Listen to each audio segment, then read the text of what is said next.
ఇది తీసుకోండి మేడం, మీకు వరుణ్ ఫెసిలిటీ రెడీగా ఉంది. వరుణ్ సార్, ఇది టూ మచ్. మీరెందుకు నాకు టీ పెట్టిస్తున్నారు? మీరు నా బాస్. నాకు కూడా. వరుణ్ సార్, నా కోసం మీరు టీ తీసుకురాలేదు. ఆర్తి, నువ్వు హీనాలాగా పర్ఫెక్ట్ గా జాబ్ చేయి, అప్పుడు నేను నీకు టీ పెట్టిస్తాను. ఇప్పుడు నువ్వు నా కోసం ఒకటి చేస్తావా? ఏంటి సార్? బాస్ పని ఏంటంటే స్టాఫ్ తప్పు చేస్తున్నారా లేదని చూడడమే, కానీ నిన్ను తిట్టే అవకాశం నాకు రావట్లేదు. ఎలా స్కూల్, స్టడీ, ఇంకా పార్ట్ టైం జాబ్స్ అన్నిటినీ ఎలా మేనేజ్ చేస్తున్నావు? నా వల్ల ఎంత అవుతుందో నేను మేనేజ్ చేస్తున్నాను సార్. ఆర్తి, నీ ఫ్రెండ్ దగ్గర నుంచి నేర్చుకో. నువ్వు పిక్నిక్ వస్తున్నావు కదా, సరేనా? నేను 3 రోజులు అందరికీ లీవ్ ఇచ్చాను. ఐఎమ్ సారీ సార్, నేను పేరెంట్స్ లేకుండా ఎప్పుడు ఉండింది లేదు. ఇంకా 3 రోజులు నా వల్ల కాదు. కానీ నువ్వు లేకుండా ఎలా ఫన్గా ఉంటుంది చెప్పు? మా అమ్మ నాన్న లేకుండా నేను ఎంజాయ్ చేయలేను. I'm really sorry sir. చూడండి, హీనాకి వెంటనే కాల్ చేయండి. చాలా రోజుల నుంచి ఇంటికి లేటుగా వస్తుంది. తను త్వరగా వస్తుంది, నువ్వేం కంగారు పడకు. ఇవ్వండి, అన్ని ఫ్రీడమ్లు అమ్మాయికి ఇవ్వండి. నాకు హీనా క్యారెక్టర్ అసలు నచ్చటం లేదు. ఇంటికి లేటుగా రావడం, మగాళ్ళలాగా డ్రెస్ చేసుకోవడం. ఈ పిల్లకి ఇంత ఫ్రీడమ్ ఇవ్వనక్కర్లేదు. అయ్యో నాన్న, మీరు ఈ విధంగా మాట్లాడితే ఆపండి. రీనా చాలా సెన్సిటివ్ అయిన పిల్ల, దానికి ఏది నచ్చినా చేయనివ్వండి. నచ్చేది చేస్తుందని వదిలేస్తే నాకు తెలుసు నేను చెప్పేది మీకు ఈ రోజు చేదుగానే ఉంటుంది. ఎందుకంటే నిజం అన్నది చేదుగానే ఉంటుంది. తాతయ్య, నిజం ఎప్పుడు బానే ఉంటుంది, ఇంకా చేది కూడా ఒంటికి చాలా మంచిదంట. అమ్మ, తాతయ్యకి డయాబెటీస్ ఎక్కువైపోయింది, రేపు కాకరకాయలు జ్యూస్ పెట్టివు. ఏంటి నాన్నా? రైట్. హీనా, ఇది జోక్స్ వేసే టైం కాదు. నువ్వే కొన్ని రోజులుగా లేటుగా వస్తున్నావు కదా. అమ్మా, ఎందుకు నువ్వు బాధపడుతున్నావు? ఇప్పుడైనా ఆఫీస్ మూసారు, అక్కడి నుంచి వచ్చేదానికి 30 minutes అవుతుంది. కానీ ఆ దారి చాలా చీకటిగా ఉంటుంది. 8 గంటల పైన ఆ దారిలోకి ఎవరు రారు. నాన్న, అమ్మ ఓవర్గా థింక్ చేస్తుంది. 300 meters లాంగ్ రోడే అది, కానీ స్ట్రీట్ లైట్స్ లేదు. సరే, రేపటి నుంచి కాస్త త్వరగా రా. రోహిత్, రాగ్బాయ్ ఏమీ పిల్లల ఆట కాదు. దాన్ని వాడడానికి నీకు కాలేజీ కావాలి, అది నీ దగ్గర లేదు. ఏమైంది నీకు? ఏదైనా బ్యాడ్ మూడ్ లో ఉన్నావా? నాలుక అదుపులో పెట్టుకో. నువ్వు దీనితో ఇంప్రెస్ అవుతున్నా విషయం ఏంటి చెప్పరా? యాక్చువల్లీ మేమిద్దరం మంచి ఫ్రెండ్స్. చూడు, అమ్మాయిలాగే ఎలా సిగ్గుపడుతున్నాడు చూడు. వీడు చిన్న వయసు నుంచి ఇలాగే ఉన్నాడు. తను ఎప్పుడైతే వీడి ముందుకు వస్తుందో అప్పటి నుంచి భయపడుతూ ఉండేవాడు. ఒకరోజు భయపడకుండా మీ ముందు వచ్చి నించుంటాను. వావ్, ఒక్క రాత్రిలో అన్ని ప్రాజెక్ట్ కంప్లీట్ చేసావా? నాకు కూడా ఆశ నిన్నిలాగా అన్ని ప్రాజెక్ట్ చేసుకోవాలని. నువ్వు టయర్డ్ అవుతున్నావా? అలా ఏం లేదు, మా నాన్నతో మాట్లాడితేనే ఛార్జ్ ఎక్కినట్టు ఉంటుంది. నన్ను బాగా ఎంకరేజ్ చేస్తారు. నాకంటే ఆయనకి నా మీద నమ్మకం ఎక్కువ. Hi Aarti. Hi Heena. Hi. ఇప్పుడంతా చాలా బిజీ అయిపోయావు. స్కూలే అవ్వలేదు, అందులో డిసప్పయ్యారా? నేను పార్ట్ టైం జాబ్ చేస్తున్నాను, అందుకే. Oh nice, very nice. సరే రోహిత్, నేను బయలుదేరుతున్నాను, చాలా లేట్ అవుతుంది. Okay bye. బాయ్. ఈ గట్టి ఫుల్గా నీకేనా? దానికి మాత్రం ఇంపార్టెన్స్ ఇచ్చావు. షటప్. ఇప్పుడే కెరియర్ ని డెవలప్ చేసుకోవచ్చు, చదువుని కాదు. అందుకని బుర్ర లేకుండా మాట్లాడుకు. ఓకే హీనాక.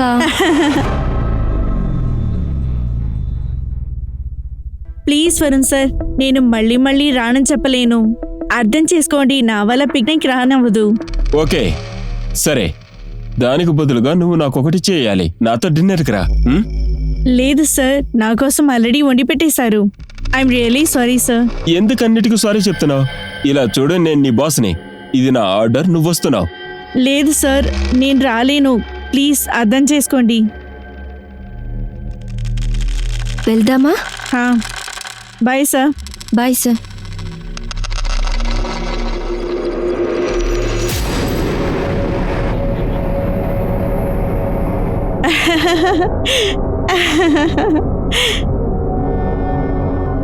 ఇదిగో అన్నయ్య. రా, నీ మ్యాథ్స్ హోంవర్క్ చేస్తున్నావా ఏంటి? ఇప్పుడని చెప్పు తెగిపోవాలా? హీనా, లాస్ట్ టైం చెప్పాను కదా, మనం పిక్నిక్ వెళ్తాం, జాలీగా ఉంటుందని. నువ్వు కావాలంటే వెళ్ళి ఫన్ చెయ్యి, నేను ఇక్కడే ఉంటా. వెళ్తున్నాను, బాయ్. బాయ్. ఆర్తి, ఇది ఇవ్వడం మర్చిపోయా. నీకు డబ్బులు కావాలని నాకు తెలుసు, కానీ నా దగ్గర ఇంతే ఉంది, చాలా. Thank you so much Heena. నీకు దొరగా తిప్పి ఇచ్చేస్తాను. జాగ్రత్తగా ఉండు, నేను ఎక్కడికి పారిపోను. నేను పర్సనల్ గా ఒక ప్రశ్న చేస్తానా? పిక్నిక్ తప్ప ఇంకేదైనా అడుగు. నీ లైఫ్ లో ఎవరైనా స్పెషల్ పర్సన్ ఉంటున్నారా? ఇలా అడుగుతున్నావేంటి? అలా ఎవరు లేరు. ఉంటే కూడా నీ దగ్గరే ఫస్ట్ చెప్తా. ప్రామిస్? ప్రామిస్. బాయ్. బాయ్. లేదు ఆర్తిమా, నేను తనకి చాలాసేపటి నుంచి ట్రై చేస్తున్నాను కానీ లిఫ్ట్ చేయనంటుంది. సరేనమ్మా, తనతో నువ్వు మాట్లాడితే ఈ విషయం చెప్పు. హా. ఆర్తి చెప్పింది వాళ్ళిద్దరూ కలిసి బయటికి వచ్చారని. వెయిట్, నేనేదో చూస్తాను. హీనా ఇంకా రాలేదేంటి? కాల్ వెళ్తూ ఉంది, తనేం ఫోన్ తీయట్లేదు. నేను అప్పుడే చెప్పాను, ఇంత ఫ్రీడమ్ ఇవ్వడం అసలు మంచిది కాదు అని. నా మాట నువ్వు పట్టించుకోలేదు. నేను వెళ్ళి చూసేసి వస్తా.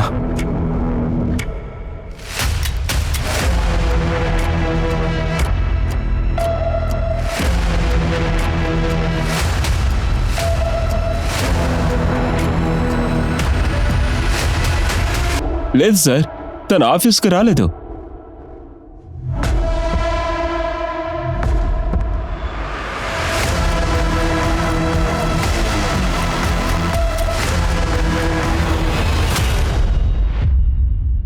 సార్ రింగ్ వెళ్తుంది, ఫోన్ తీయట్లేదు.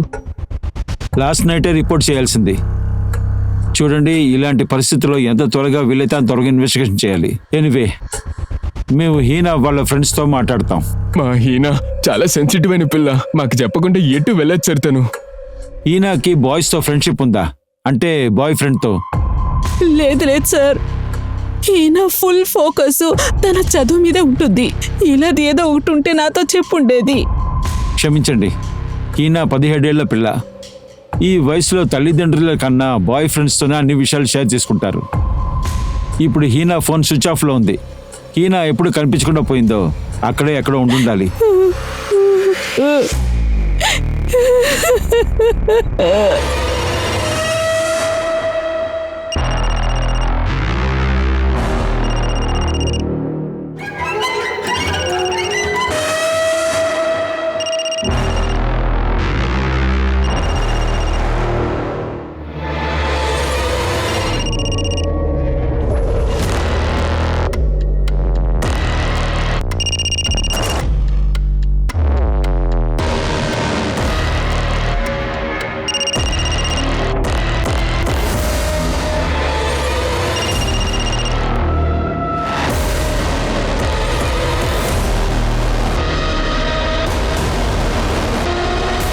నేను ఈయన ఫోన్కి కాల్ చేశాను, తను కాల్ పిక్ చేయలేదు. పక్కన నాన్ని హాస్పిటల్లో ఎంక్వైరీ చేశాను, తన్ని కనిపెట్టలేకపోయాము. అయినా సరే అన్ని హాస్పిటల్స్కి వెళ్ళి విచారించండి. మన హీనా బెస్ట్ ఫ్రెండ్ ఆర్తిని మీట్ అవ్వాలి. హీనా చివరిగా మీట్ అయ్యింది ఆర్తినే. మ్యామ్, నాకు అర్థం కావట్లేదు హీనా ఎక్కడ వెళ్తుందని. రాణిచాక్ వరకే ఒకటిగానే ఉంటేమి, ఆ దారిలో ఉండి హీనా ఇల్లు పక్కలే. చివరికి హీనాని ఎక్కడ వదిలేసావో నా దగ్గర చెప్పు. మ్యామ్, ఈడ్నే ఇది వరకే వచ్చాము, తర్వాత అది వెళ్తుంది. ఈ చోటు వాళ్ళ ఇంటి దగ్గర నుంచి 300 మీటర్లే ఉన్నాయి. చుట్టుపక్కల వెళ్ళి చూసిరండి మీరు కూడా.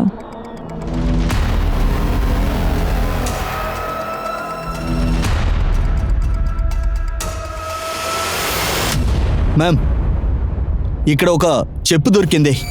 మ్యామ్, ఇది ఈయన చెప్పల్. నిన్న వచ్చేటప్పుడు దారి అయింది. హీనా నీ దగ్గర ఏమైనా చెప్పిందా? ఎవరన్నా చూడ్డానికి వెళ్తానని, లేదా వేరెవరితోనన్నా వెళ్ళిందా? లేదు మ్యామ్, అలా అని ఏది చెప్పలేదు. కానీ ఆఫీస్లో 3 రోజుల ముందర టూర్ తీసుకెళ్తాను చెప్పారు. వరుణ్ సార్ హీనాని తీసుకెళ్తా అని చెప్పారు, కానీ తను రాలేదు. అవును, ఆర్తి చెప్పింది నిజమే. నేను హీనాని చాలాసార్లు అడిగాను, తను రానని చెప్పేసింది. హీనా వేరెక్కడికైనా వేరెవరితోనన్నా వెళ్ళడానికి ప్లాన్ చేసిందా? నాకెలా తెలుస్తుంది తన ఆఫీస్ అవర్ తర్వాత ఏం చేస్తుందని? ఇది హీనా చెప్పు. నేను ఆఫీస్ నుంచి వచ్చేటప్పుడు చెప్పులు తెగిపోయాయని హీనా చెప్పింది. ఒకవేళ తను వద్దనుకొని పడేసిందేమో. ఒకవేళ దీన్ని పారేసుంటే రెండూ పడేసి ఉండాలి, ఒకటెందుకు? హీనా కనిపించకుండా పోయిన చోటు నుంచి వాళ్ళ ఇంటికి 300 మీటర్లే ఉంటుంది. ఆ చోటు చీకటిగా ఉంది. అరే నా మీద ఎందుకని కోప్పడుతున్నావు? ఇలాగద్దా నేను పని చేయలేను. సరే నేను ఉంటాను. ఏ ఐ లవ్ యూ ఎవరు చెప్తారు? ఓకేరా, I love you Karthik. I love you two. సరే సరే. అరే కార్తిక్, ఎక్కడికి వెళ్తున్నావు నువ్వు? అమ్మా ఇక్కడే పక్కన. మీకు గుర్తుందా, రేపు బ్లడ్ టెస్ట్కి వెళ్ళాలి. ఎందుకు ఏమీ లేనందుకు ఇంత ఖర్చు పెడుతున్నావు? నేను చాలా బాగున్నాను. అమ్మా ఫిట్గా ఉండడం ముఖ్యం కాదు, హెల్దీగా కూడా ఉండాలి. చాలా హెల్దీగా ఉండాలి.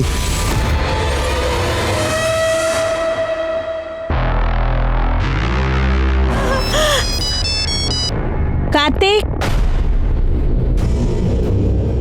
ఇదిగో నీ బాక్స్. లేదంటే నువ్వు బయటికి వెళ్ళి పిజ్జాలు తింటావు, నాకు తెలుసు. కార్తీక్, ఏదైనా సమస్య? అంతా బాగానే జరుగుతుంది కదా? లేదమ్మా, అంతా మంచిగానే ఉంది. నేను బయలుదేరుతాను.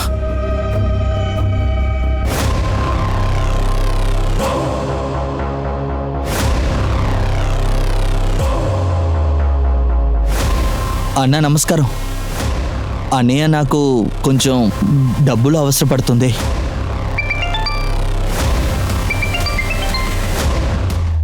నేను చెప్పాను కదా ఫోన్ తీయరని. నేను చెప్పినట్టు తన్ని వదిలేసేయండి. వాళ్ళ పేరెంట్స్ పోలీసుల దగ్గరికి వెళ్ళారంటే అనవసరంగా మనమే ఎరుక్కుంటాం.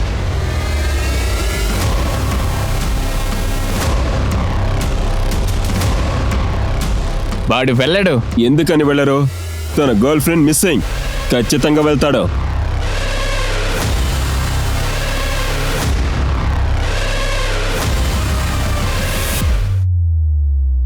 మీకు చెప్పాను కదా, ఈ వయసులో చాలా విషయాలుంటాయి వాళ్ళ తల్లిదండ్రులతో చెప్పలేనివి. నా వల్ల ఇప్పుడు కూడా నమ్మలేకపోతున్నాను సార్. ఒకవేళ తనకి బాయ్ ఫ్రెండ్ ఉండుంటే తను ఖచ్చితంగా మా దగ్గర చెప్పుండేది సార్. సార్, మీరు ఈ హీరాని వెతకడం ఇంకా ఆపలేదు కదా సార్? లేదు, ప్రస్తుతం లేదు. ఈయన ఇప్పటిదాకే మైనరే, లీగల్గా తను మ్యారేజ్ చేసుకోలేదు. కానీ ఒక విషయం, ఈయన మనం కనిపెడితే మనం మార్చొచ్చు. ఈయన తన బాయ్ ఫ్రెండ్తో ఏదో హోటల్లోనే ఉంటుంది. హీనా ఫోటోని నియర్ బై ఉన్న పోలీస్ స్టేషన్లో ఇద్దాము. త్వరగా ఇన్ఫర్మేషన్స్ వస్తాయి మనకి. ఢిల్లీయా? ఎస్ సార్, ఢిల్లీ లొకేషన్ ముందే తన ఫోన్ స్విచ్ ఆఫ్ అయింది సార్. ఇంకొక విషయం కనిపెట్టాము. హీనా తన బాస్కి కాల్ చేసి మాట్లాడింది, అది కూడా లేట్ నైట్లో. సార్, ఇందులో సర్ప్రైజ్ అవ్వడానికి ఏముంది? హీనానే పూర్తి అకౌంట్లు చూసుకుంటుంది. నాకేమైనా డీటెయిల్స్ కావాలంటే తన్నే అడిగి తెలుసుకుంటాను. మిడ్ నైట్లోనా? ఎలాంటి ఎమర్జెన్సీ కాల్ చేసావు? హీనా లేట్ నైట్ వరకు చదువుతుంది, అదంతా నాకు తెలుసు. తను స్కూల్కి వెళ్తుంది, అందుకని తన్ని నేను డిస్టర్బ్ చేయను. నిజంగానే అది హీనా ఐడియా సార్. తను తిరిగి వస్తే తన్నే అడగండి మీరు. ఈయన బాస్ వరుణ్, తను చాలా వివరంగా ఉన్నాడు. తనే అలా చెప్పిందని వివరంగా చెప్తున్నాడు. తనని ఎలా కనిపెట్టేది? సార్, హీనా ఒక స్టూడెంట్, వర్క్ ఎక్స్పీరియన్స్ కోసం జాబ్ చేస్తుంది. వరుణ్ అకౌంట్స్ అని హీనానే హ్యాండిల్ చేస్తుంది. హీనా దగ్గరే హ్యాండ్ ఓవర్ చేశాడు. వరుణ్ ఆఫీస్లో 2 నెలల CCTV ఫుటేజ్ చెక్ చేయండి. సార్, తిను వరుణ్ వైఫ్ ప్రీత. ఎస్ సార్, ఈరోజు ఆఫీస్కి వెళ్ళాను. ఆ తర్వాత తనని తిట్టాను. హీనా ఇన్నసెంట్గా యాక్ట్ చేయాలి అవసరం లేదు. నువ్వు ఇంకా చిన్న అమ్మాయి, నీతో 2 వయసు పెద్దవాడితో నీతో పని ఏమి? మీరు తప్పుగా చెప్తున్నారు మేడం. ఏమనుకుంటున్నావు? అన్ని నాకు తెలుసు. ప్రీత, నాన్సెన్స్ లో మాట్లాడుకో. నేను nonsense గా మాట్లాడుతున్నానా? నోరు మూసుకో, ఇంటికి తప్పదా? మీకు మీ హస్బెండ్ హీనా అఫైర్లో ఉన్నారని డౌటా? డౌట్ లేదు, నమ్మాను. వరుణ్ ఈనాడు పనిలో పెట్టుకున్నంతందుకు వరుణ్ స్టైలే మారుతుంది. బాగా డ్రెస్ చేసుకుని ఆఫీస్కి వెళ్ళేది, ఎక్స్పెన్సివ్ క్లాత్స్, వాచ్, పర్ఫ్యూమ్ అని. దీనికి వరుణ్ ఏం చెప్పాడు? అన్ని హస్బెండ్ని వైఫ్ దగ్గర ఏం చెప్పారో అదే చెప్పాడు నా దగ్గర. నేను నా భార్యను మోసం చేయలేదు సార్. రీతాకే నా మీద ఎప్పుడూ అనుమానం ఉంటుంది సార్. నమ్మండి సార్, నాకు హీనాతో ఎటువంటి సంబంధం లేదు.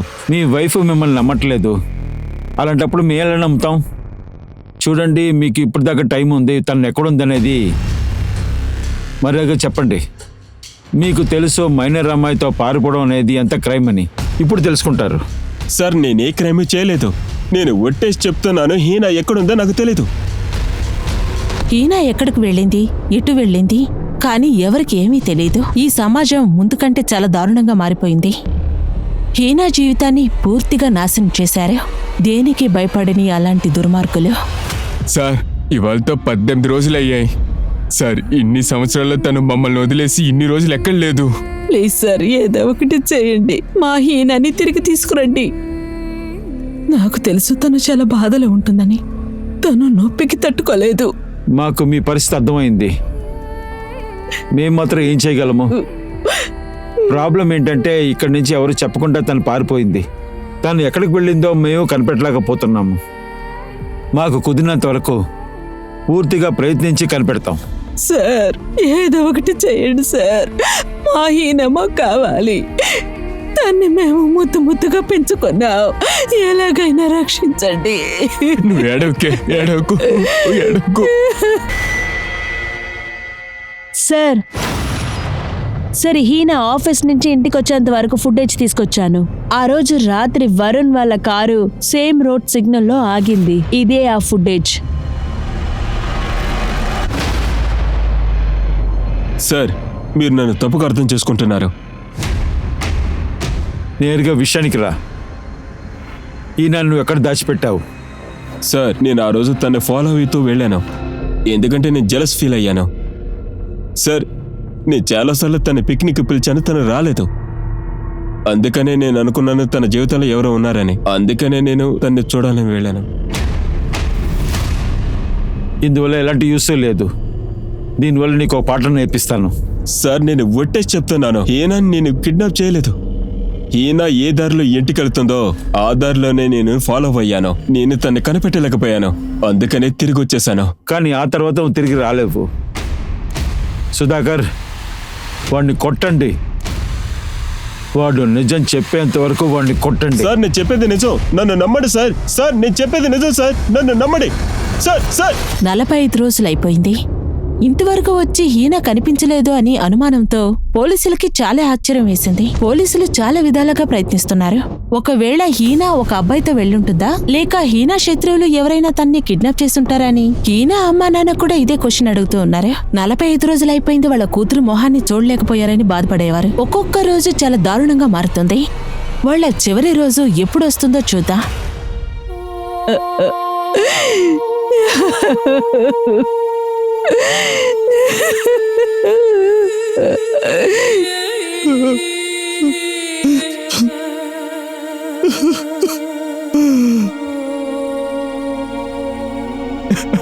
హీనా, నువ్వు ఎక్కడికి వెళ్ళావు అమ్మా? హలో, చెప్పండి, మీ పేరేంటి?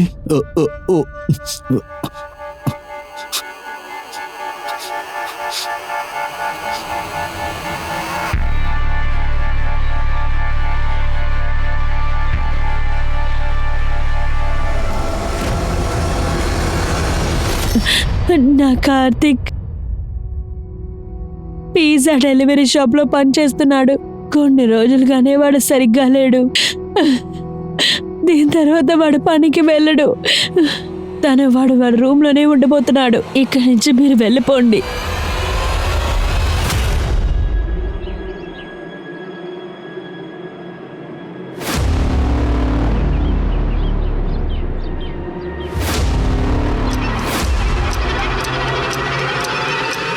సార్, సుధాకర్ కాల్ చేశాడు. ఒక అమ్మాయిని కనిపెట్టారు, సిమెంట్ గాయాలతో. కాల్ చేశాడు, హాస్పిటల్కి తీసుకువెళ్తున్నారు. ఆ అమ్మాయి చేతిలో దీపిక అని ఉందంట. కార్ని హాస్పిటల్కి తీసుకెళ్ళండి. Excuse me. ఎస్. దీపిక పేరు మీద ఎవరిని అడ్మిట్ అయ్యారా? అవును సార్, కానీ ఆవిడ క్రిటికల్ కండిషన్లో ఉన్నారు. ట్రీట్మెంట్ చేస్తున్నాం. నేను మీతో మాట్లాడొచ్చా? సారీ సార్, ఇప్పుడు ఆవిడ మాట్లాడే కండిషన్లో లేరు. ఆ అమ్మాయిని చాలా గట్టిగా కొట్టారు. మల్టిపుల్ ఫ్రాక్చర్స్ కూడా ఉన్నాయి. పైగా చాలాసార్లు రేప్ చేశారు. తనకి వాత పెట్టారు. It's miracle sir. ఇన్ని జరిగినా కూడా తను ప్రాణాలతో ఉంది. 2 నెలల 10 రోజుల తర్వాత హీనాని కనిపెట్టారు. ఎలాంటి పరిస్థితుల్లో కనిపెట్టారంటే మృగాలు కూడా చూసి బాధపడేటట్టు చేశారు. వీళ్ళందరూ ఎవరు? ఎందుకు హీనాని ఇలా చేశారు? ఈ అమాయకురాలు ఈ సమాజానికి ఏం తప్పు చేసింది? తన తల్లిదండ్రులు తను చూడాలని గుండెను బండరాయి చేసుకొని తను చూశారు. కానీ హీనాని తన తల్లిదండ్రులు చూసేటప్పటికీ తన చనిపోయింది. తన పేరెంట్స్కి రక్త కన్నీరొచ్చింది.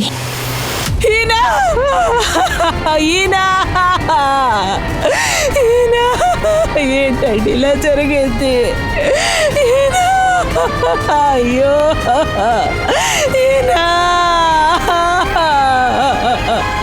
హీనా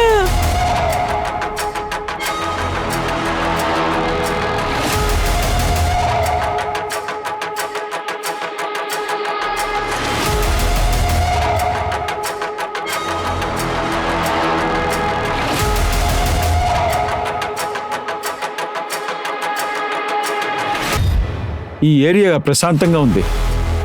ఇక్కడి నుంచే హీనాని కిడ్నాప్ చేసి ఉండాలి. ఇక్కడ పక్కన ఏదైనా సీసీటీవీ ఫుటేజ్ ఉందని చూస్తాను సార్. ఈ సరౌండింగ్ మొత్తం చెక్ చేయండి. మేబీ మనకి ఏదైనా క్లూ దొరకచ్చు.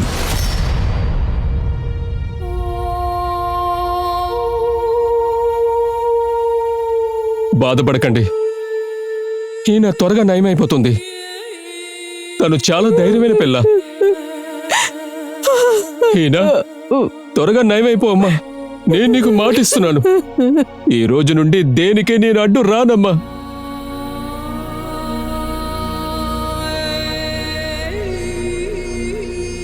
సార్, వాళ్ళని ఊరికే వదిలేయకండి సార్. నా మనవరాల్ని ఈ పరిస్థితికి తీసుకొచ్చిన వాళ్ళని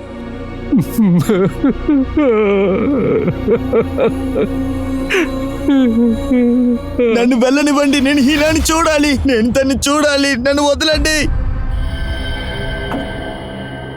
ఎవరు నువ్వు? నీకు హీనా ఎలా తెలుసు? సార్, నేను రోహిత్. నేను హీనాని లవ్ చేస్తున్నాను సార్. నీ గురించి హీనా పేరెంట్స్కి తెలీదా? సార్, కొన్ని రోజులకు ముందే నేను తను కనిపించకపోవడానికి ముందు ప్రపోజ్ చేశాను. హీనా, హాయ్. హాయ్. నీ దగ్గర కొంచెం మాట్లాడాలి. ఏం మాట్లాడాలి Rohit? I love you Reena. I really love you. తను నీకు నో చెప్పిందని తన మీద ఉన్న కోపంతో కిడ్నాప్ చేసావు కదా, ఇప్పుడు వచ్చి నటిస్తున్నావా? లేదు సార్, తను నాకు నో చెప్పలేదు. ఇన్ఫాక్ట్ తను నా లైఫ్ని చేంజ్ చేయాలంది. ఇంకా తను ఏం చెప్పిందంటే నా హ్యాబిట్స్ని మార్చుకోవాలని తనే చెప్పింది. ఇప్పుడు నేను మారాను సార్. నువ్వు ఏం చేస్తావు? అవును సార్, కోపం వస్తే నేను అందరినీ కొడతాను. కానీ రీనా కోసం అంతా మార్చుకున్నాను సార్. ఇంకా లోన్ తీసుకొని కొత్త బిజినెస్ స్టార్ట్ చేశాను సార్ కోసం. ఇదేమన్నా సినిమా కదనా? ఈయన చాలా రోజులు కనిపించలేదు. ఎందుకు నువ్వు రాలేదు? నాకు దాని గురించి తెలియదు సార్. నా బిజినెస్ బాగా వెళ్ళడం వల్ల నేను దాన్ని దృష్టిలో ఉంచాను. రీనాకి దీని గురించి చెప్దామనే ఉన్నాను. అప్పుడు తన ఫోన్ స్విచ్ ఆఫ్లో ఉంది. ఆ తర్వాత తన ఫ్రెండ్ ఆతిని మీట్ చేశాను. తనే నాకు అంతా చెప్పింది. సార్, రీనాకి ఇలా ఎవరు చేశారో వాళ్ళని చూస్తే చంపేయాలని ఉంది సార్. వదలకూడదు. ఇది హీనాకి ఎవరు చేసినా సరే, ఇలా చూడు బాబు, వాడిని ఊరికి వదిలిపెట్టాం.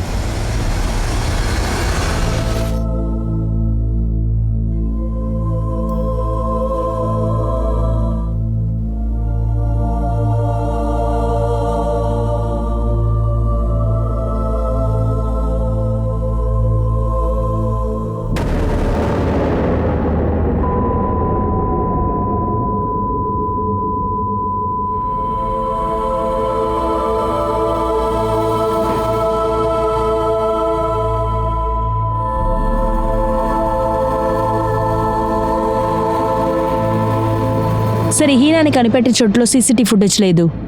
ఏ క్లూ కూడా దొరకలేదు. హీనా అక్కడికి ఎలా వచ్చిందో అర్థం కాలేదు. ఆ ఇన్నసెంట్ అమ్మాయికి చాలా జరిగింది. మనం ఆ కల్ప్రిట్స్ని కనిపెట్టలేకపోయాం.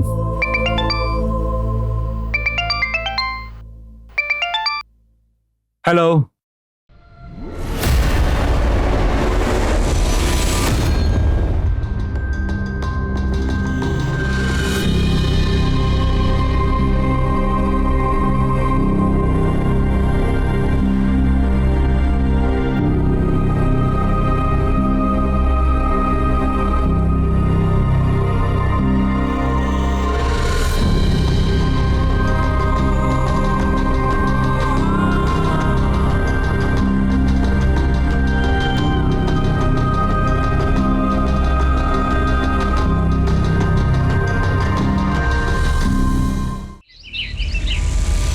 బల్వంత్ రాబరీలో ఇన్వాల్వ్ అయ్యాడు. బల్వంత్ పార్ట్నర్ తన పేరేంటి? సుధాకర్. తన పేరేంటి? సుధాకర్. Sudhakar sir, sorry. ఎక్కడున్నారు? ఏం లేదు సార్, నేనేదో ఆలోచనలో ఉన్నాను. సార్, ముఖ్యమైన కేసులో డిస్కషన్లో ఉన్నారు. ఏం ఆలోచిస్తున్నారు? సార్, 2 రోజుల క్రితం కానిస్టేబుల్ నా ఫ్రెండ్ని కలిశారు. కేసు గురించి ఫ్రెండ్తో డిస్కస్ చేశాను. ఆ రేప్ కేసే కదా? కార్తిక్ అనే అబ్బాయి ఒక సూసైడ్ చేసుకుని చనిపోయాడు. తను ఎవరికో కాల్ చేస్తూ ఉన్నాడు, దీపికాని సేవ్ చేయాలని. ఒకవేళ ఈ 2 కేసులకి కనెక్షన్ ఉంటుందా? సార్ మనం విచారించాలి. లోకల్ పోలీసుకు కూడా దీపికా కార్తిక్ గురించి ఏ విషయమో తెలియలేదు. రీనా కేసులో మనకి ఎటువంటి క్లూస్ దొరకలేదు. నేను అనుకుంటున్నది ఈ 2 కేసులకి సంబంధం ఉన్నట్టుంది. మనం విచారించి చూద్దాం సార్. నాకిప్పటి వరకు ఏమీ అర్థం కాలేదు, ఎందుకు కార్తీక్ ఇలా సూసైడ్ చేసుకోవాలని. మీ అబ్బాయి చనిపోక ముందు చాలా బాధలో ఉన్నాడు అనుకుంటున్నారా? అవును, పిజ్జా డెలివరీ బాయ్గా ఉన్నాడు. సడన్గా ఒకరోజు హాఫ్ డే లీవ్ వేసుకొని ఇంటికి వచ్చేసాడు. దాని తర్వాత 6 రోజులు ఇంట్లోంచి బయటికి వెళ్ళలేదు. సార్, ఒకసారి కార్తిక్ కంట్రోల్ రూమ్కి 3 సార్లు కాల్ చేశాడు. చెప్పిందే తిప్పి చెప్తున్నాడు దీపిక మిస్సింగ్ అని. Right sir. కాంటాక్ట్ నెంబర్ చూస్తుంటే అందులో దీపిక అని పేరేం లేదు సార్. వాడికి ఒకే గర్ల్ ఫ్రెండ్ ఉంది, తన పేరు మయూరి. Yes sir. లేదు మ్యామ్, దీపిక అని నాకెవరు తెలీదు.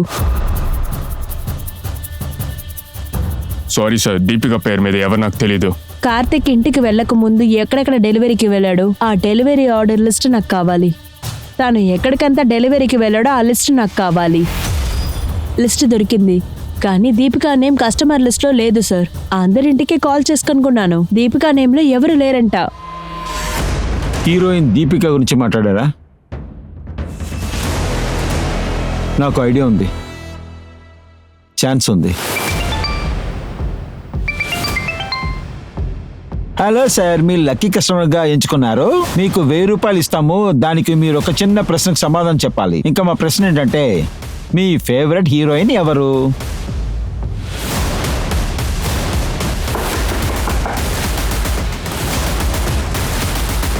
నేను కార్తీక్ ఫోన్ లొకేషన్ చెక్ చేశాను. కార్తీక్ కుసుమ్ నగర్కి వెళ్ళాడు, ఎక్కడ డెలివరీ చేయకుండా. కానీ కుసుమ్ నగర్ లిస్ట్లోనే లేదు సార్. తనకు ఆ ఏరియాలో ఏ డెలివరీ లేదు. అప్పుడు ఎందుకు కార్తీక్ వర్కింగ్ హౌస్కి వెళ్ళాలి? నేను ఏమనుకుంటున్నానంటే, అక్కడి నుంచే కార్తీక్ ఇంటికి వెళ్ళి ఉంటాడు. కుసుమ్ నగర్లో కార్తీక్ ఎక్కడికి వెళ్ళాడో తొందరగా కనిపెట్టాడు. కార్తిక్ డెలివరీకి ఎక్కడెక్కడికి వెళ్ళాడో ఆ లిస్ట్ అయితే నేను ఇచ్చేసా మీకు. కుసుమ్ నగర్కి వాడు డెలివరీ వెళ్ళనే లేదు. ఎక్స్క్యూజ్ మీ మ్యామ్, ఆ రోజు నాకు కుసుమ్ నగర్ నుంచే డెలివరీ వచ్చింది. ఆ రోజు ఒక పని మీద బయటకు వెళ్దామని ఉన్నాను. నేను కార్తీక్ అప్పచెప్పాను, వాడే అక్కడికి వెళ్ళాడు మేడం. కుసుమ్ నగర్లో ఎగ్జాక్ట్గా ఎక్కడ? ఎందుకని ఎన్ని రోజులని బాధపడతావు నువ్వు దాని గురించి? మర్చిపో, పార్టీ చేసుకుందాం. ఈ రోజు నుంచి మనమిద్దరం ఫ్రెండ్స్ కాము, అర్థమైందా? నేను తలుచుకుంటే నువ్వు చేసినవన్నీ పోలీసులకి చెప్పగలను.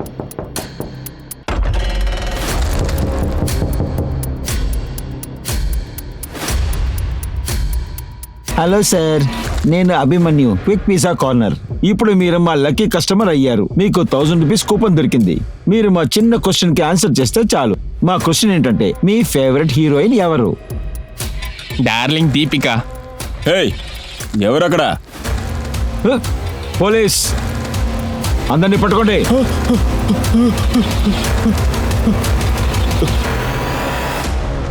ఎందుకని ఇవన్నీ చేయించారు? పందెం కోసమని. ఇప్పుడు నీ వంతు. నువ్వు అసలైన మగాడివైతే ఒక అమ్మాయిని ఎత్తుకురా చూద్దాం. నీకు 1000 రూపాయలు ఇస్తాం. సీరియస్గా తీసుకోకు, నేను తమాషా చేశాను. అరే ఏంట్రా, నేను మొగాన్ని నేర్పిస్తా, ఇప్పుడే నేర్పిస్తానులే. వెళ్దాం. నేను కూడా ఇక్కడే దిగుతాను. అయితే నేను కూడా తనతో వెళ్తాను రా. సరే, మీకు కావాలంటే ఇక్కడే దిగిపోండి.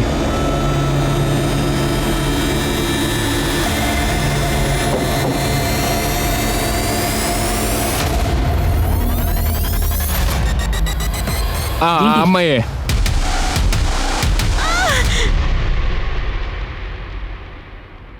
నువ్వే కదా బెట్ కట్టావు. సార్, పందెం కోసం ఊరికే తమాషా చేసాం సార్. కథ మార్చగరా, నువ్వు ఇంకా నాకు 1000 రూపాయలు ఇవ్వలా? 1000 రూపాయల కోసం ఒక ఇన్నోసెంట్ గర్ల్ని రేప్ చేశారు మీరు. నీకు డబ్బు ఎక్కడి నుంచి వచ్చింది? ఒక అమ్మాయి కండిషన్ చూసి బెట్టు ఎలా పెట్టగలరు? ఇలాంటి ఆలోచనలు ఈ పిల్లలకి ఎక్కడి నుంచి వచ్చాయి?